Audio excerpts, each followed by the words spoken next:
I can tell you my point of view, but you've got a God-given right to do whatever the hell you want. But trust me, there will be a freaking consequence.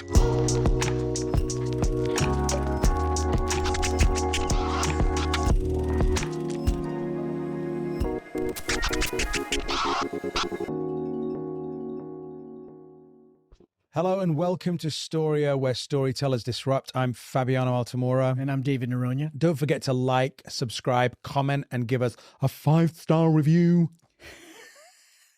It's the weirdest voice. Wow, what's wrong with that voice? It's perfect. You're perfect. Thank you. Thank you. I'm excited today because we're going to be talking about, I think, a disruptive ad campaign called Jesus Gets Us. I know you're a Brit. Do you know anything about football? Did you watch the Super Bowl?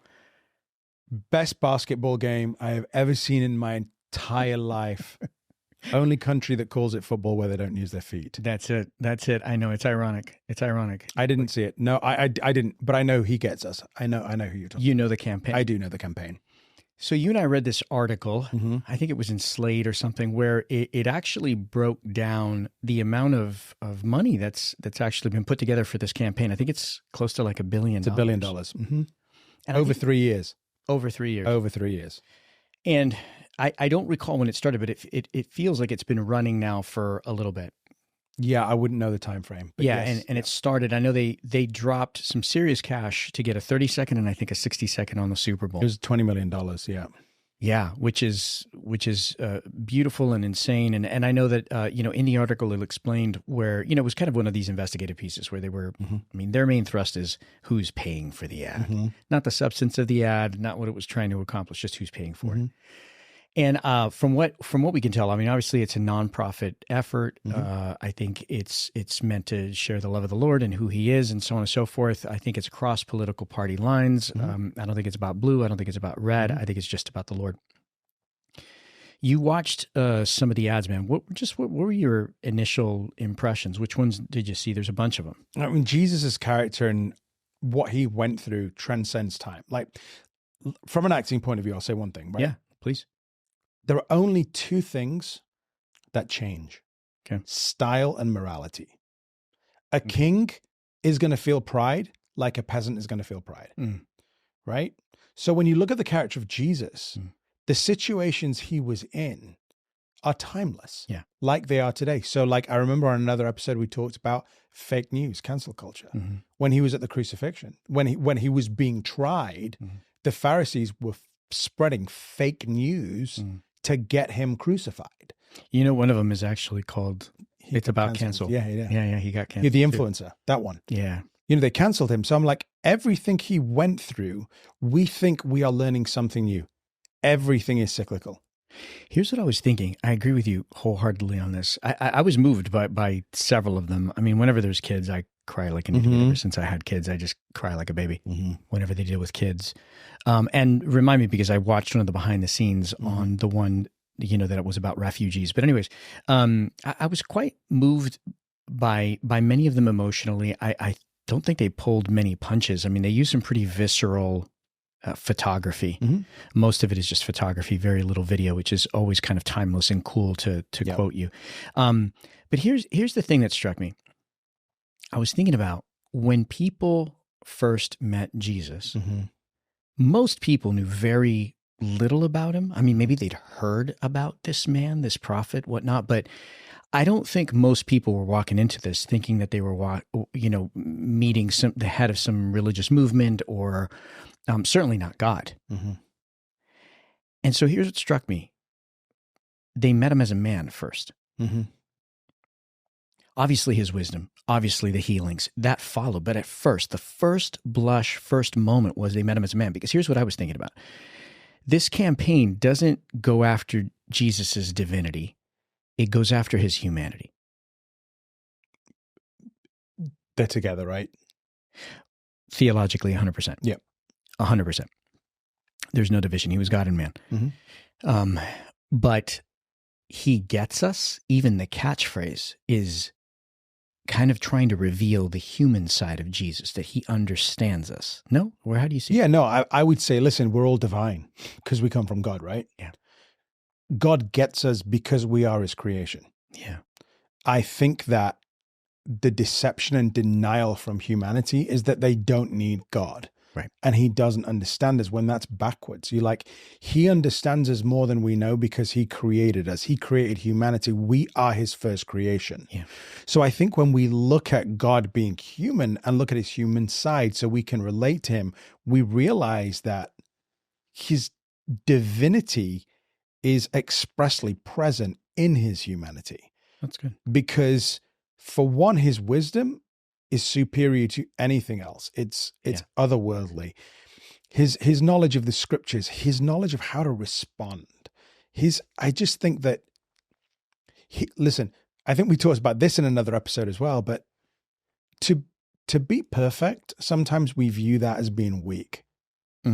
Right? From an acting point of view, how do I play perfect? It's boring. Where's the conflict? Oh, it's boring. Yeah. Well, the conflict is this.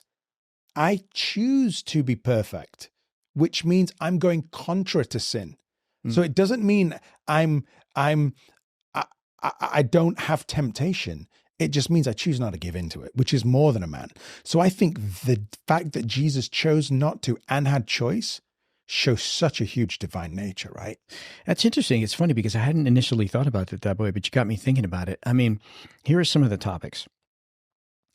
Titles, but the kind of the theme in the topic, all right? And there's a bunch of them. There's like over a dozen of them. Mm-hmm. There's the rebel,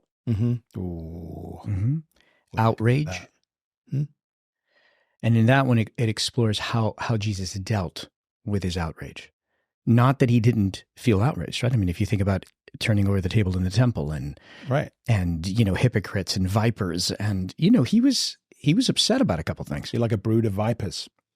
That's right. I mean, that was outrage. Yeah. But he wasn't outraged. The irony is Jesus wasn't outraged by someone's filth or brokenness or sin. He was actually just outraged by the political spirit and the religious spirit. The two things that outraged him the most. Another one is called alone. And I what I found so lovely about that, because some of the images seemed to be people maybe struggling with mental health during the pandemic and being cut off. But the image that came, there was one of an African American man whose like chin was just on the table. He was just kind of collapsed over and it reminded me of the Garden of Gethsemane. Right. I mean, of course, his father was there, but his words, feeling abandoned in that moment, right? By even like, won't you stay awake with me, to his friends, to his disciples, right? Yeah. Dinner party, the struggle, solo, and on and on. There's one about childlikeness, tears. Yep. The physician, the influencer, which was one of the ones that you referenced, and then good times. The physician I thought was really a kind of a beautiful one. It was just about people needing healing. And of course it framed it within the pandemic, right, which is something recent and visceral that people... Yeah, because I mean, you got to connect to something, right? You can't do, oh, look, back in the bubonic plague, this is what people went through. I mean, you have to put it now, because listen, the aesthetic of He Gets Us is so editorial. It's so beautiful. It's like, they've got to have one of the top marketing companies doing it because it just looks amazing. And it's classy. It's not like what you would deem some kind of cheesy Christian below par advertisement to be. It's done super well.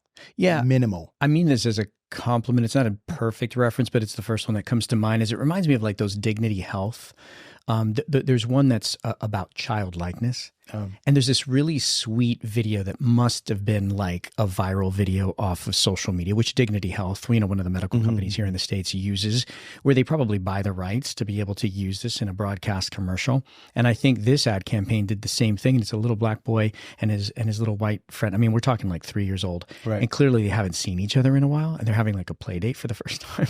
My gosh, man, it gets me every time. The little boy, he's just so happy to see his friend, and they talk about childlikeness. I thought it was interesting that they chose to do something that is common these days, which is to take a piece off of social media, which is already going viral, and then show it to the older people. Yeah.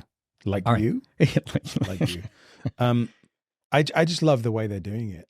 I mean, we can get into the idea of, that article said, is it political? I mean, check this out. I love what Desmond Tutu said. He said, I'm confused which Bible people are reading when they said that religion and politics don't mix. Because, I mean, they may not subscribe to a specific political party, But to say that Jesus wasn't political and religious would be a complete misdescription of who he was. Oh no, I mean, I think he, the ultimate storyteller, who's disruptive. I think he disrupted the political understanding. I mean, you think about the one where they bring him, they show him the coin, and who should we give this to? Yeah, to paying taxes, and on and on and on. I mean, I think he was commenting and disrupting the religious story, the political story, and I think the moment you do that, you become a part of the story that you're disrupting, right? Of course, and he's the ultimate disruptor. Like if we were to say that disruption restores to order, and our main goal of storytelling, in somewhat, is to bring heaven to earth, right? We want to show representation of heaven. He's like going, you've gone off the path of the original intention of what I had for you. So now I'm disrupting the temple. I'm disrupting everything you see to restore order. I get this image of the slate where the director just steps in and says, cut. Yeah. Take two.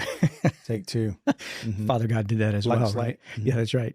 With the rainbow. Let me ask you a question. When you look at this campaign, actually real quick on the article, I mean, I think the thing that always bugs me is, gosh, we've fallen into this trap where we can't even bring some modicum of balance to the way that we engage with a moment.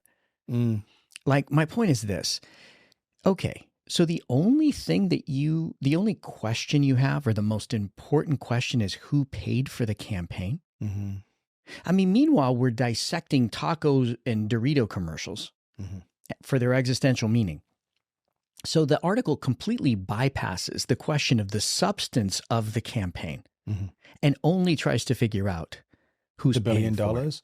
Yeah, I mean, it's just disappointing. Because I think what you look at is obviously those. Whenever you look at a nonprofit or whenever you look at a church environment, you're either looking at donors, tithers. So it comes to questioning, could that money have been put to better use? But when you're looking like David Green, who has billions, he's probably giving to the place that he's fed his church. But this is over and above. Not only that, this is like a tax write-off for them. Okay?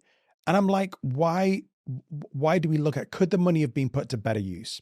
What does that even mean? I don't even think that's the right question. I don't either. I think it's the heart of, if David Green chooses to use his hard-earned money to give to a vision that he supports, which is, right, why don't we get the gospel out there? Oh, you're trying to Christianize America, it says. I'm like, no, we're not. We're trying to bring the truth.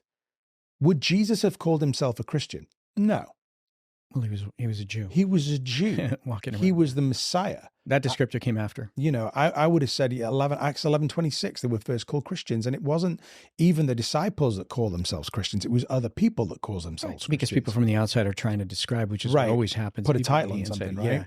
I mean, here's the thing. I thought about, because the article does ask that question. And it's like, okay, all right, well, we can, I don't think it's the most interesting question. I mean, I think the substance of the ads and the dialogue that I think is a way more fascinating, and gives credit to the storytellers, for Pete's sake, because it's like, again, I mean, it's like we sit here and we ponder on, the commercial, whether it's an Uber commercial or whether it's Squarespace's ad with the actor from Star Wars and Silence and so on and so forth, where he replicates himself. I don't know, you didn't watch it because you don't watch football, but here's the question that I was asking myself. It's like, okay, so all right, they're pissed, or they're disappointed, or they're questioning the use of Christian money from believers for this particular purpose. And of course, it's because they see evangelism as a completely worthless sort of proselytizing, political, convincing debate thing or whatever.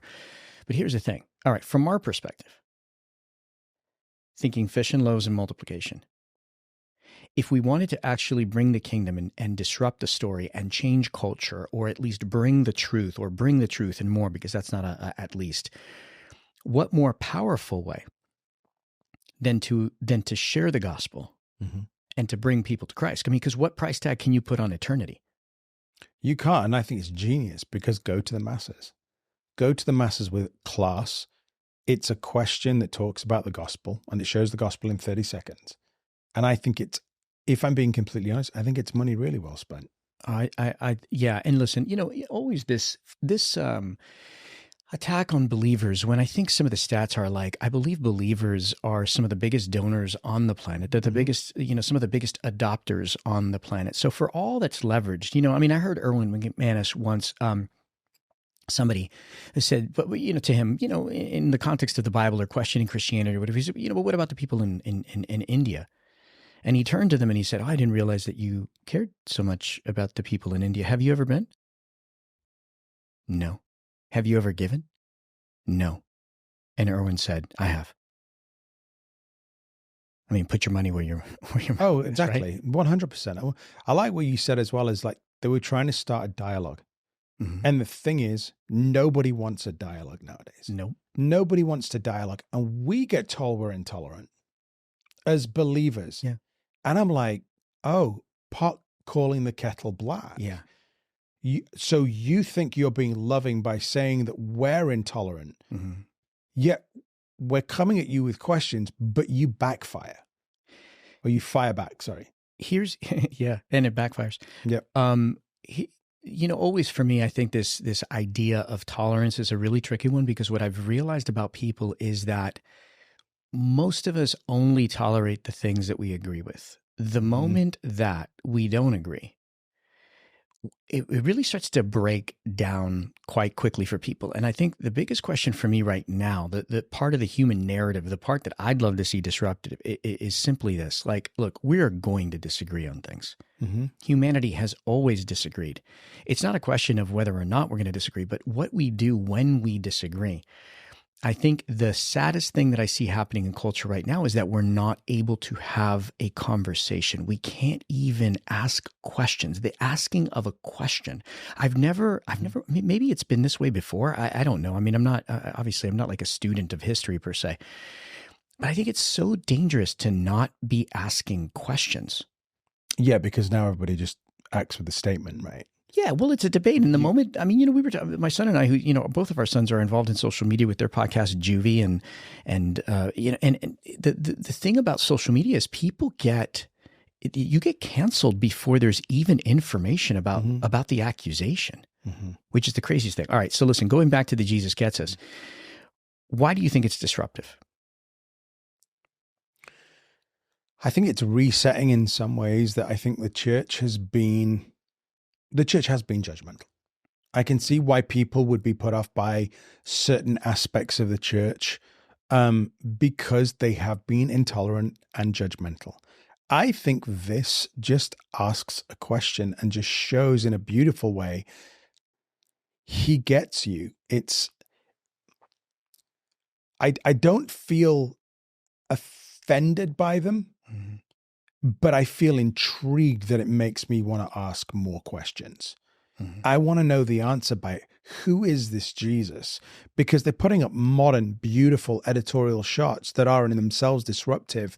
It's asking the question. And I think what it does as a viewer, it makes me want to interact with that commercial. It does. I mean, I felt a lot of things. I mean, I sat and I watched all the ads, and it really... You're right. It is a brilliant campaign in that, often in storytelling, what they say is that a story should, and a campaign is a story. Like, mm-hmm. I mean, most people are not going to interact with more than maybe just the two. Yeah. If you're on social media, you're probably going to be several. Like our sons, I think, had seen some of them already before even the Super Bowl, and they were aware of it because people stopped posting about it. But over 100 million people saw the Super Bowl. Yeah. If even just 1%, right? 1 million people in any way get touched.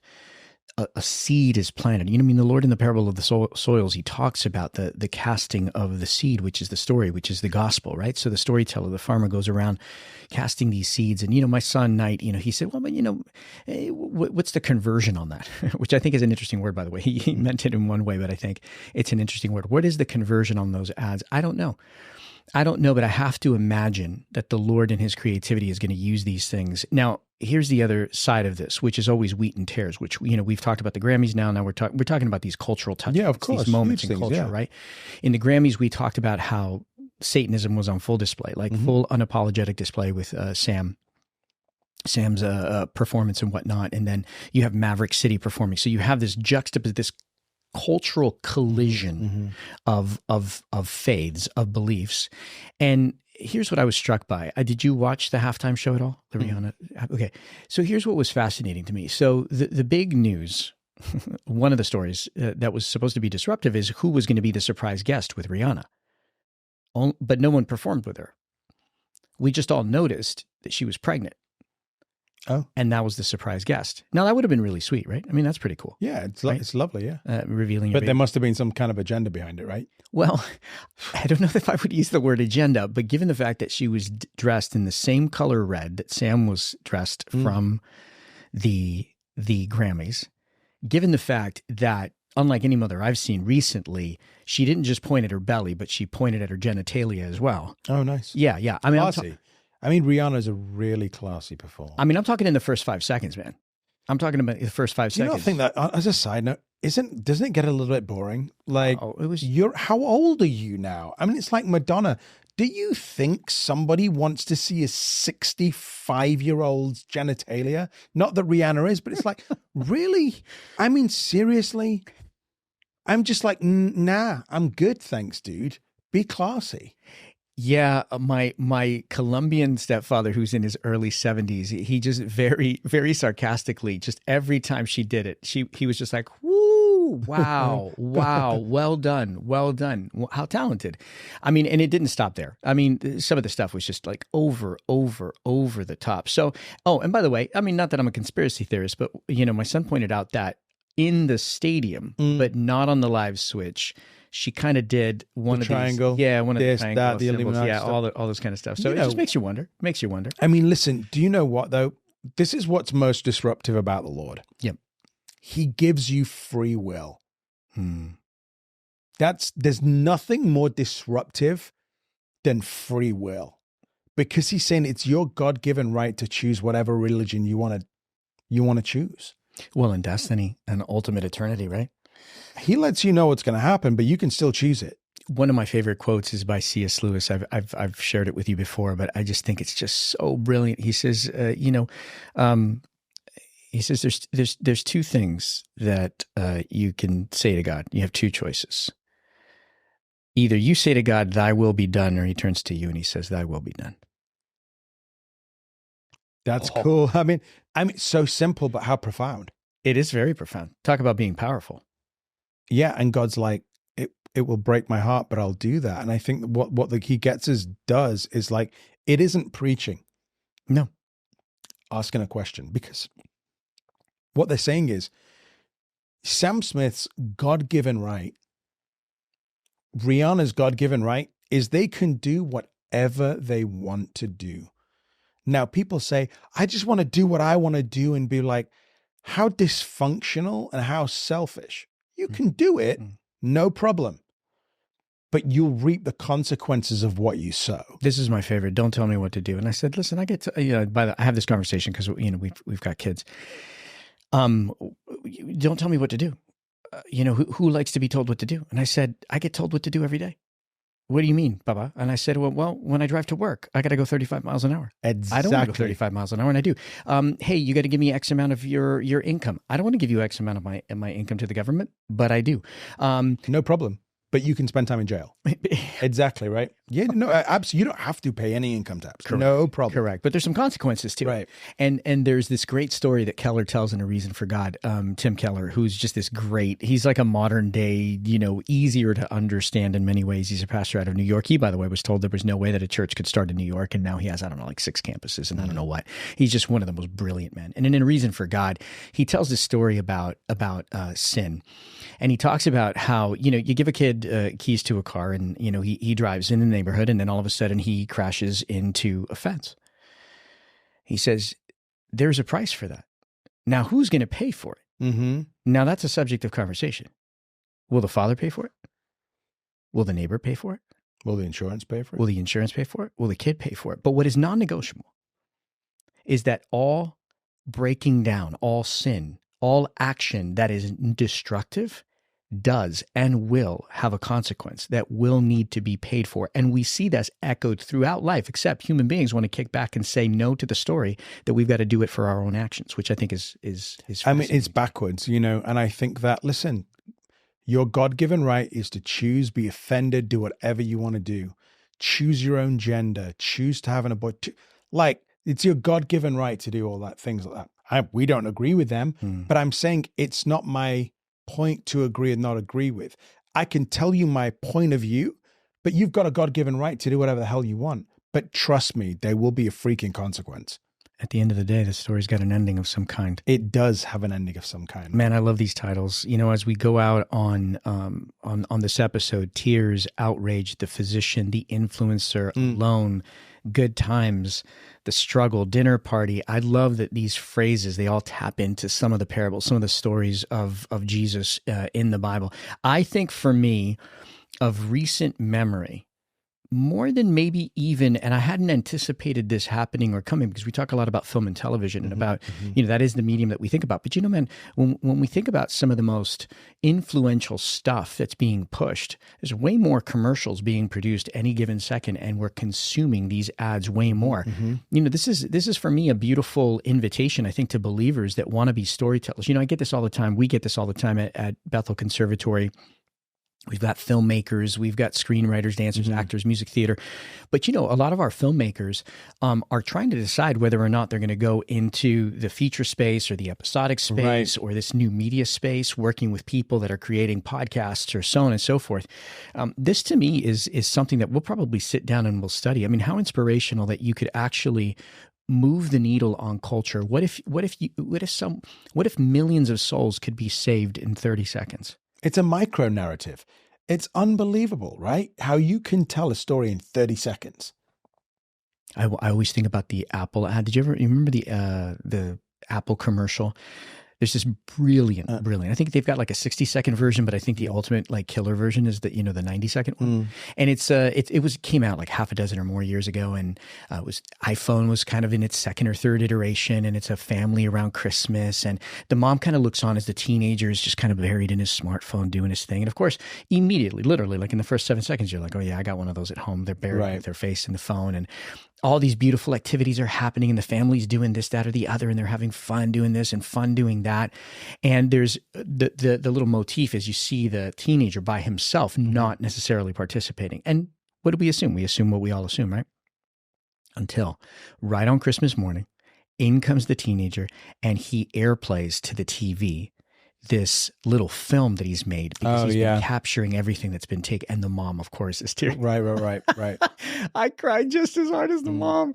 We use that. Anyways, to your point, that some of the most powerful stories. Listen, you know who crafted the first tweets was Jesus, man. If you look at some of his parables, they're about two or three lines.